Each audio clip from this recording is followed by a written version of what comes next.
akan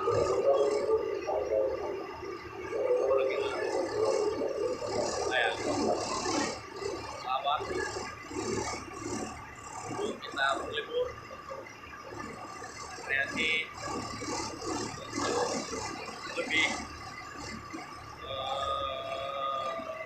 lebih pikiran kita lebih sehat dan bisa beristirahat.